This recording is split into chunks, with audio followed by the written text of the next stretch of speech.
Hello, everybody. Welcome to In the Neighborhood. I'm here with Russ Broom and Mandy Stobo. Jim Button will be joining us shortly. How are you doing, Mandy Stobo? I'm doing very well, Dave. Thank you. How are you doing? Very, very well. Thank you. We had a great day of grads yesterday, and it was so fun. It was just the greatest thing. A bunch of folks from Central Memorial. We just had cars full in a parking lot. It was so moving and so happy. I couldn't get over how happy these young people were to have a grad in their car in a parking lot. It looked so great. It was so good. It was amazing. Russ, I heard the Jim's coming. Oh, how are you, Jimmy? I'm good. How are you guys? Sorry about that. You look good. I like the shades. Yeah. Is that shades? Is that how? Oh, it's not shades. It looks shades to me. Who's your drink sponsor today, Jim? Well done. Brought to me by the new Taste of the New Generation. That was. I just really wanted you to say Pepsi just to see if we could really get things going. Russ, I had a morning. Who's your official sponsor today? The Dave Kelly live show. Wow. Yeah. How about that? Like a self loop. We call that feedback. Yeah. That's what a show we have today. But I was saying, Jimmy, how proud I was of, first of all these grads that are having such a good time. Oh yeah. I'm Bishop Carroll. I'm doing a Bishop Carroll grad today.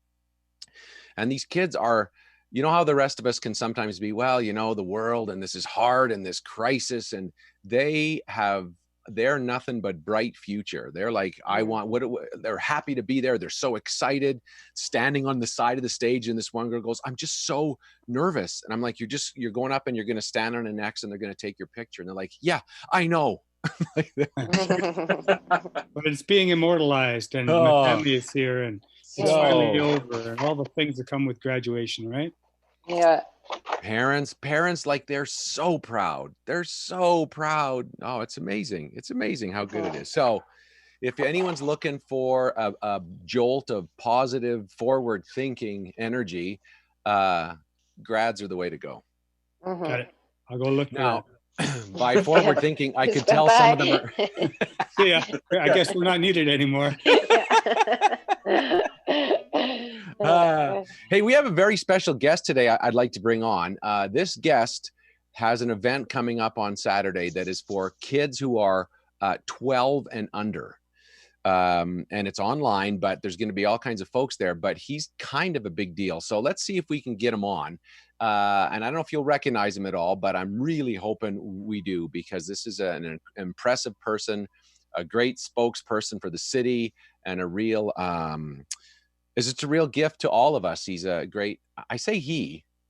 Yeah, I guess it's he, eh? You guys, is he? I think so. Let's see if he shows up. Wait, what? Hang on a second. He's here. Yeah, I love you, Harvey. It's Harvey the Hound, everybody.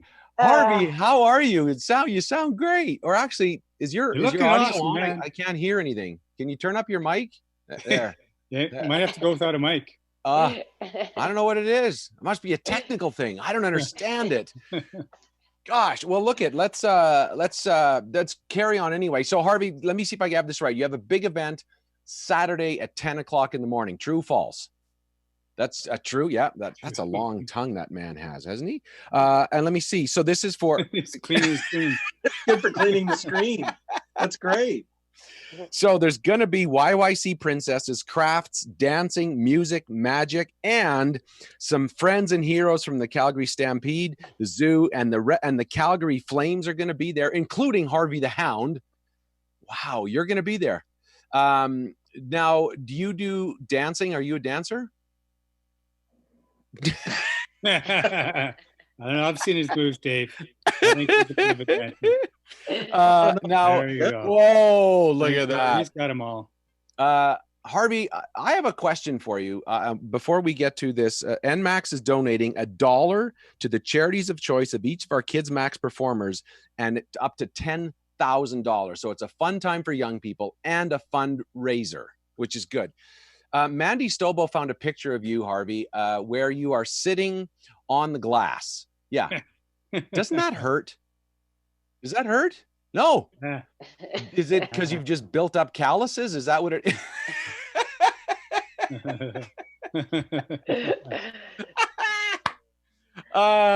Remember when you go, Jimmy? Famous folklore in our house, and the words are, "Daddy, Harvey the Hound knock you down." Because when I was, we did a 3-on-3 pond hockey. I was organizing it, and Volk couldn't find Volk's trainer. Really? So I ended up becoming Volk, and we were in a little bit of a race against the Wendy's Cup and all those other dudes. And Harvey slew-footed me on the last one. So Harvey, this is where I know we have another guest coming. He's going to defend me. Now, Harvey, there's a website. Now, did you invent the internet? Was that you or Al Gore? Who invented the internet? That wasn't you? No, I wasn't sure. NMAX, nmax.com/kidsmax, KIDSMAX. nmax.com/kidsmax is all happening on Saturday. $10,000 is going to go to charities of choice, and it's a great thing for young people. And guess what Saturday is? Harvey knew this, of course. It's Calgary Neighbor Day. Did you guys know it's Neighbor Day on Saturday? No way. Yeah, it's Neighbor Day. This is when, after the big flood, a lot of people had street parties on. Oh, look at that. This is you and my son John do the same thing. It's like, how far up my nostril can I get the camera to go? At least this is clean. Yeah, ish. Yeah. Gotta give him credit for that. It's almost shiny.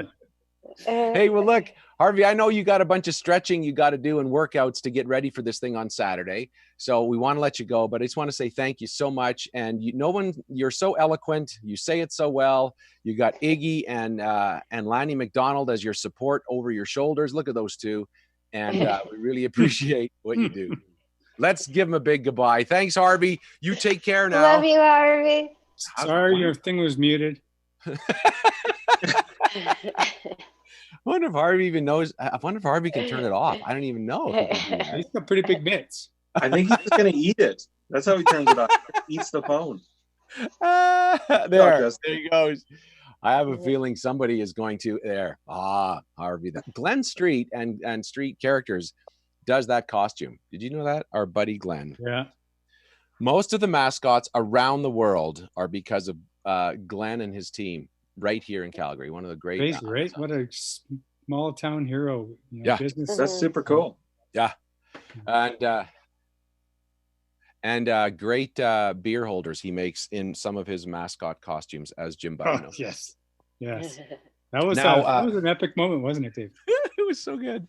Now, before we bring on the best there was, the best there is, and the best there ever will be, and he's standing by, I wanted to bring Julie Van Rosendaal on, who is also one of the best there is because of her work in feeding people who need food during this time we are in. So let's bring Julie in and just get an update from her on how things are going. And but while Julie's finding her way in, Jimmy, I think I have to text her. Oh, there she is. Okay. Whoops, I did not come up with a good system for that. This is my text. Go now. She's right there, Dave. Oh, she's right here. Oh, Julie, can you zoom in? Could you do that for us?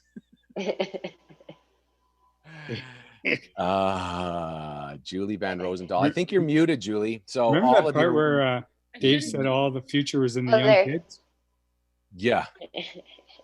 Hi, Poor Julie. Dave. Hey. I'm just trying to figure out how the internet works. Apparently, It's pretty new technology, so I don't Not staying blame you around. for not understanding it. it's very, very challenging. It's a series of tubes And levers and Once and and two. levers And and cranks. pulleys. Yeah. I'm busy showing my kids war movies, so I don't always keep up on what's going on with the internet. Okay. Are you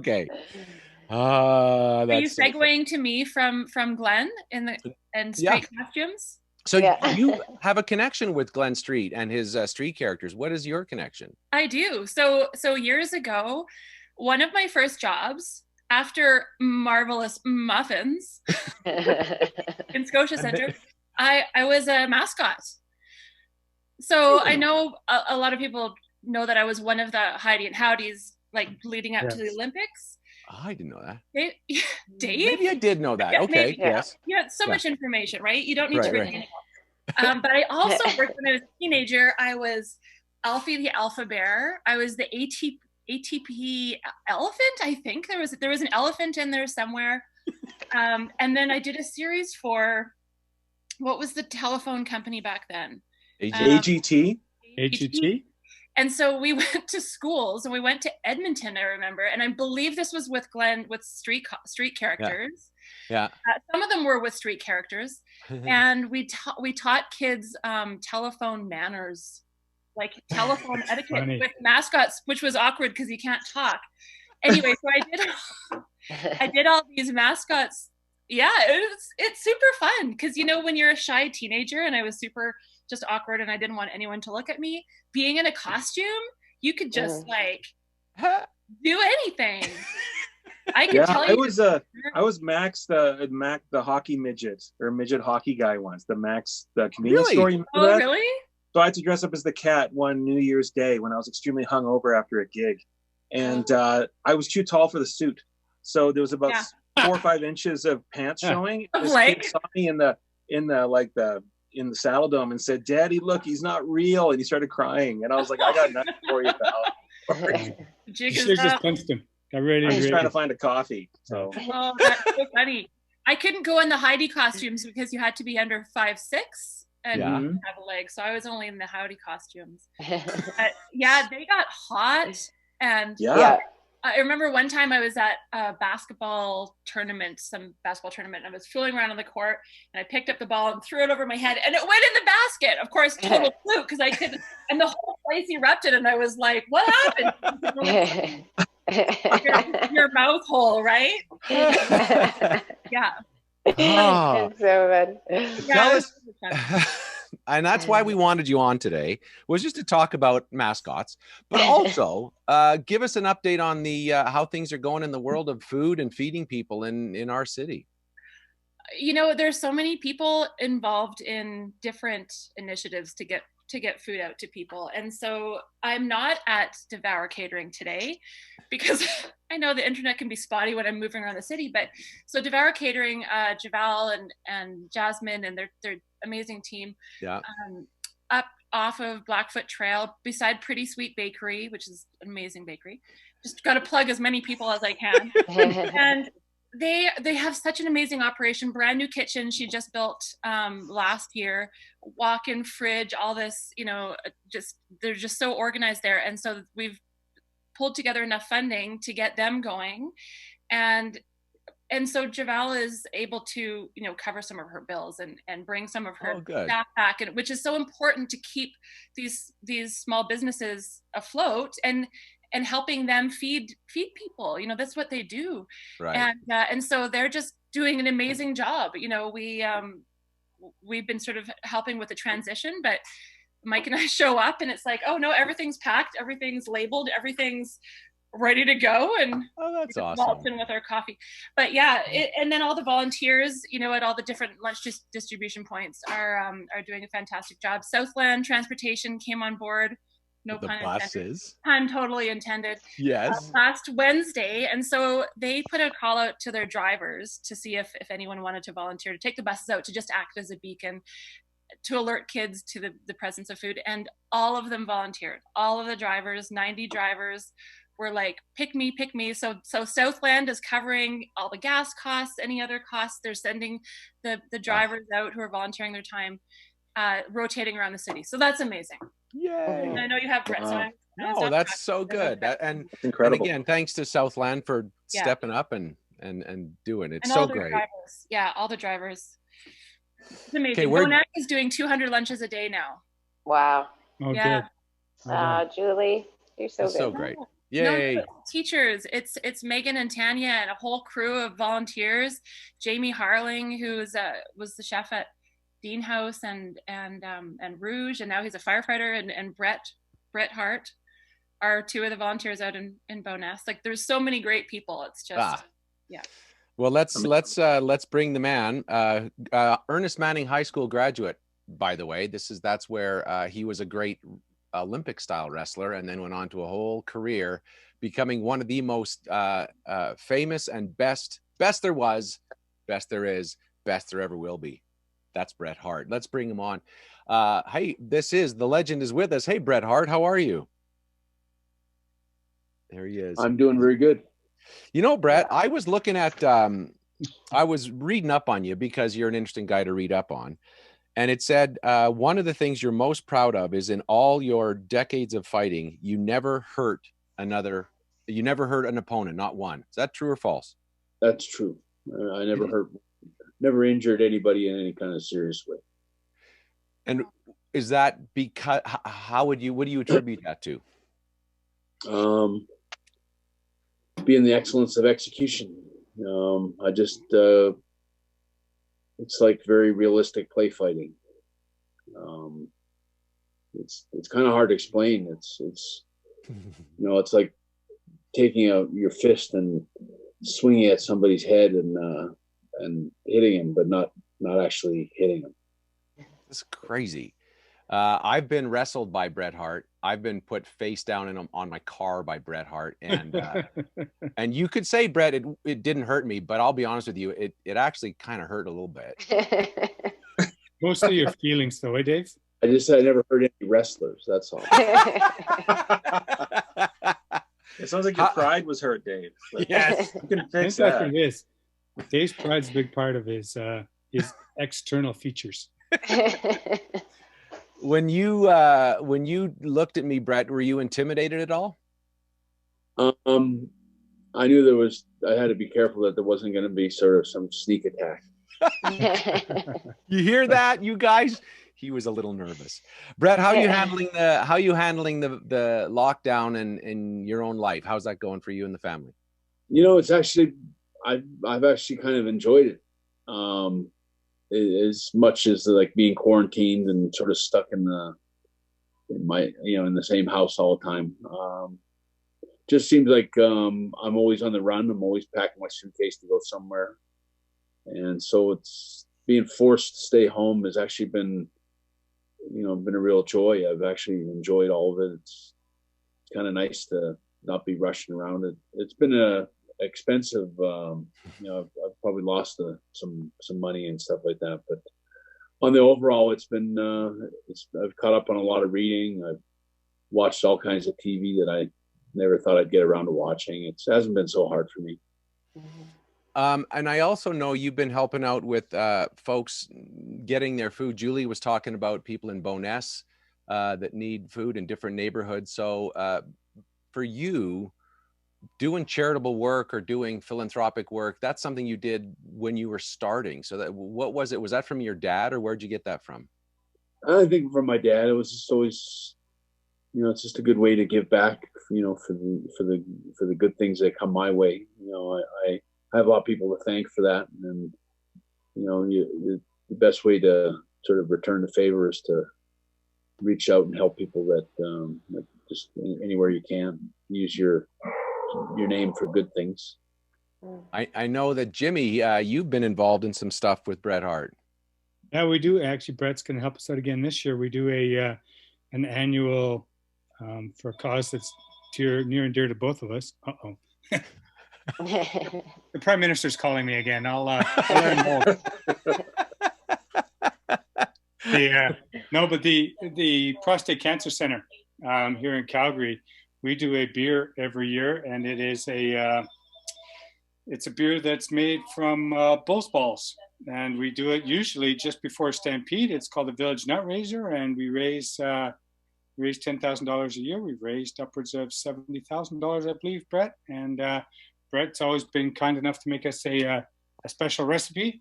And this year, instead of having, we usually have 2 or 3 different people making the recipe. This year, we're just going to have Bret make it, and he's going to design the artwork on the packaging and the posters and all that stuff. And it'll be one of those really unique collector's editions, because there's not going to be that many made, and I know they'll disappear fast because the man, the myth, legend is making beer with bull's balls.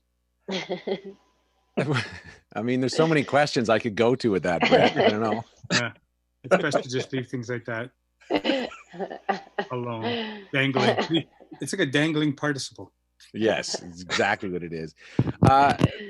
Bret, and Jimmy mentioned art, and we just found some of your art while we were getting ready for this. Tell us a bit about, did you always draw, or where did the art love come from? I have always drawn. I think one of my older brothers taught me how to draw cartoons as a kid. I'm not necessarily a great artist, but I have a knack for getting drawing caricatures or getting people's expressions in a cartoon. Almost every cartoon I do is different. Like the faces, I can make some funny faces in cartoons. And it's just something I've always had. I could always make my mom laugh. I could just doodle a cartoon. I remember one time I drew all my brothers and sisters on this little pad of paper. And I remember I just handed them to my mom, and she kept them for years, and she would bring them out and she would laugh because they were just they just captured something in each one of my siblings that just would make her laugh. And I like that I could cheer her up sometimes. I can put her in a good mood just by handing her, while she was on the phone with somebody, I could hand her a cartoon. And even in wrestling, when I was in the dressing room for many years, I would draw a cartoon on the blackboard, and in these arenas, they got big blackboards for the coaches for these hockey teams and basketball teams and such. And I would draw a big elaborate cartoon on the blackboard, and they're usually pretty graphic cartoons. They weren't, stuff like that. Except for the ones I drew on the blackboards in the dressing room were usually naked men. They were usually tied around something that happened the night before. But I remember Andre the Giant in particular. You see him in the middle of that cartoon, but he would laugh so hard. He would sometimes have tears in his eyes from my cartoons. And I remember one time I had drawn somebody in the dressing room, and it was one of my sort of bosses or foremen or whatever, one of the guys that's in charge of the dressing room. And he got so mad, he got livid and told me to never draw him again. And I just remember the next day I walked in, and Vince McMahon was waiting for me, and he had a big stick of chalk, and he said, "You draw anything you want, anytime you want, and if anybody's got a problem with it, you tell them to come see me." So I always used to draw cartoons and make people laugh, and it's so great. Part of my life.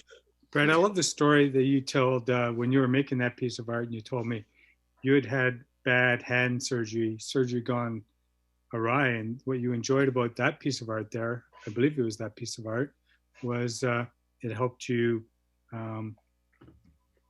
get my dexterity. Physiotherapy for your hand. Yeah, it was dexterity. It was also something that I feared that I was never going to be able to draw again after the surgery was so messed up the first time. I've since had it sort of fixed, but it's still I always have problems with my right hand from the surgery I did. But again, it was a good way for me to. I was very fearful that I had lost and when I did the last drawing for the case of beer, it was important for me to challenge myself to see if I could draw again. And it was really hard to do the artwork, but it was a productive challenge for me that, I realized that I probably still got the magic there. I think so. Well, we'll make sure that people know about the fundraiser and make sure Jimmy gets the word out, and he will. I have a question though. You went to Erning Manning High School, correct? Yes. Did anyone try to fight you? Did you ever get in fights because of the family while you were in high school? I got in fights in high school, but I don't know if it was because of the family. I think a couple of times. I had a lot of fights all through my childhood, and like elementary and junior high school, I would say were directly the result of my family. Right. The scuffles I had in high school were sort of they just happened. I don't think they didn't even know who I was. So it was just, but I've had a lot of, I always had my dad's tougher than your dad kind of fights all through elementary school. And it's funny when I think about that, because I often won school fights with submission holds that I saw in pro wrestling, which like sleeper holds, Boston crabs, figure fours. Like I can remember kids at school talking, "Oh, he learns all this stuff from his dad." It's like, no, I learned this stuff watching wrestling on TV. But it did. Most of them worked. I actually can think of numerous times that I punished some guy on the soccer field with a wrestling hold that I learned from TV. I wish I was. Wouldn't it have been? Could you guys imagine if Bret Hart was your pal in high school? How awesome that would be. Bret, we're doing a lot of grads today. We're doing a bunch of grads with Bishop Carroll for this drive-through grad. When you think about your life or your career, even back to when you were in high school, what advice would you give someone in grade 12 who's graduating this week? I would just say that I think right out of high school are the most important years, or maybe the best years of your life. Like they're really, it's where you got to find your path. And I think, based on the last 6 months, I think it's probably more critical for this next generation to come out and save the rest of us. And I think there's a lot on their shoulders to help steer this world in a better place. And I just think the graduations that people are not getting to have, and all the new rules like social distancing and stuff like that is very challenging. But I also think that it will motivate this next generation to bigger and better things, for everybody. I think there's a lot on their shoulders. Yeah, I buy that. And do you feel hopeful? Yeah, I do. I think I sense a keen awareness, and I've got 4 grandkids now, and they're not graduating from high school or anything like that, or they're still pretty young. But I sense a sort of a keenness to fix the world and make it a better place, even in the youngest. Like I have a 4-year-old grandson, but I just can sense there's a desire to steer the world into a better place than maybe some of us have done the last 30 years. That's so true. Mandy, I was going to ask you, looking at Bret's art, what as another artist, what do you see in Bret's art? Bret, we've talked about this, I think the last time you were on the show, but you're so talented. Your shading and your expressions and your color, it's just incredible. I'm staring at this image and I'm learning a lot. So it's so wonderful. We're going to have that art off one day. Right? Yes. We'll get in the ring together with a pencil. I'm always humbled by a real artist. I'm not the best with like I can draw a guy standing there, but I can't draw a guy standing or it's like sitting at a table. I have a hard time drawing the table, things like that. It's I can draw the guy, but I'm mostly a good. I can draw a funny face, and if you ask me to draw the same funny face a minute later, they're always different. Yeah. Each one has its own character. Yeah, it's so good. It's amazing that you can do a couple of things in the same way. And Jimmy, I'm going to give you a final word here, but Sky Sports. Now, Sky Sports is a huge sports channel, said. Bret's legacy is one of, if not the greatest to have ever graced the squared circle. So this is a guy that fans around the world know for his excellence in wrestling and who he is. But Jim, before we go, from your experience, because you've worked a lot with Bret and you see a different side of him than many people do, how would you describe, or what is it about Bret that makes you want to work and making beers with him? You know, it's a pretty easy answer for me. There's nobody more, the things that Bret has had to, you know, he's had a lot of success, but he had to do a lot of work to get that. And then he had a lot of physical, mental trauma along the way. And what I know about Bret, and I've actually got Bret, I don't know if you remember this, but you gave a speech at the Palliser once, and it was probably about 3 years ago. I was just newly diagnosed again with cancer, and the resilience and the tenacity to get through all the physical challenges you had in terms of multiple cancers, in terms of stroke, in terms of your hand operation, and your ability to continue moving forward on that has been, I've got that, you gave me the whole speech and you signed it. And that is one of the guiding principles I'm leading my life by, is continual improvement and just accepting that sometimes life is hard, but you got to keep moving forward and you got to make the best of it, and you got to smile as much as you can all the way through. So thanks for being that beacon of hope to so many people.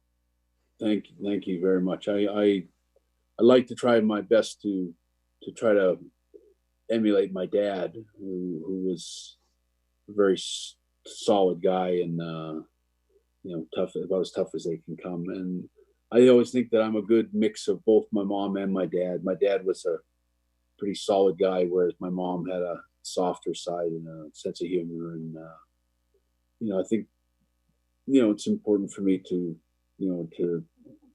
always be a fighter. I think I think my biggest struggles have been, of course, my stroke that I had in 2002. Really was such a challenge for me, and I remember being so fearful that I was never going to get better from that. And you never know when you first lie in the hospital that what you're going to get back. It's always like it's a unanswered question until you see what you got. Maybe a year later, you sort of know where you stand. And I was pretty scared, I think, through that process. And I think I learned a lot about myself, and I pushed myself, and I really clawed back and tried to get back as much as I could. And I think I had a really good recovery, but I think that battle just by itself sort of paved the way for me for whatever battles I ever have after that. And I've always been grateful. I've had a really interesting life. I wouldn't change anything, really not very much. And so I'm really grateful, and I'm always looking to find a way to sort of show my gratitude for all the good things that have come my way. It's amazing. Somebody remind, isn't that great? I don't want to interrupt you. Yeah. I was thinking how somebody said to me yesterday, the day before, they said something always goes wrong. Something always goes right that maybe had nothing to do with you, and something always goes wrong that maybe had nothing to do with you, but things always go wrong. And that's just part of living. It's just how you get through them. And you are a great example in our neighborhood of doing that. I keep forgetting when I hang out with you, Bret, that if I go to any airport in the world, people will stop you. In the world, people will stop you. That's the kind of name you have, but you never come off as the guy that is famous around the world. You come off like you are right now, and we're so lucky to have you in our neighborhood, and a good example for all of us to, when it's time, when we're down, to just get up and go.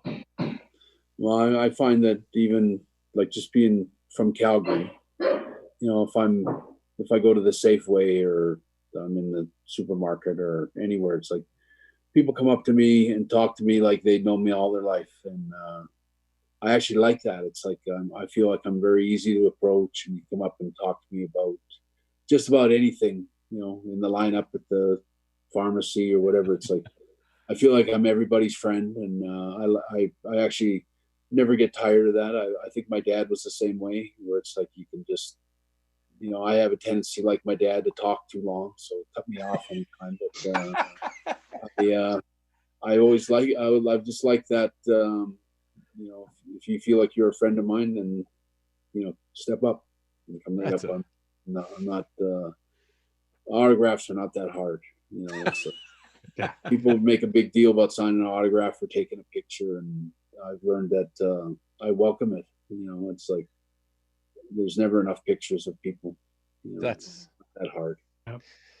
Well, you should probably thought of. Oh, sorry. You should have thought about that, Bret, before you gave me a whole speech, because I've used it as my speech 3 times since then. Oh, I'm happy to do that. Happy, you know, I nicked a lot of the stuff that speech. You know, I borrowed generously from many people to write that stuff. And, I'm happy to pass it around. That was for the Bob Edwards award. Yeah. Which was, good job. Well, you know, look, as I look at this screen, it's amazing to me, right? You think of what we got: Julie Van Rosendaal, who's doing so much for our city and is a great person; Russ Broom, who brings so much joy through his music to the city. We got Jim Button, who likes to make beer with bull balls, which is so sweet that you do that, Jim. But also that he does so much for the city. Mandy Stobo, who's a shining light of what can happen in our city. My brother Rob, who's making this work. Amy, who's online doing this. And then Bret Hart in the middle of it all. What a lucky neighborhood that we all have, isn't it? Mm-hmm. You bet. Bret, I don't know if you know this, but Julie Van Rosendaal spent most of her career as a dancer. And she always is after us to say, I want to end the show by getting to do a dance. And we're like, Julie, does it have to happen all the time? She's like, I need to. It's the only way I really communicate. Isn't that accurate, Julie? Yeah, super accurate. Look I want you to know that I'm dancing today. And look I've got shiny. Look at that. Can you see the shine? You. Is it red? Yeah, I got a tuxedo. I'm tuxing it up today. Say Bishop hi to Carroll. Carroll. That's where I went to school. Well, I'll tell him you say hi and you'll be back to finish your exam shortly. How about that? Okay. I still have nightmares that I didn't get all my credits done. Okay, this is what we're going to do, Bret. The way our show ends, Russ plays music for about 20 seconds, and Jim kind of dances. Mandy really dances, and Julie just busts it right open. I'm going to belly dance, okay? Oh, all right. Take it, Russ.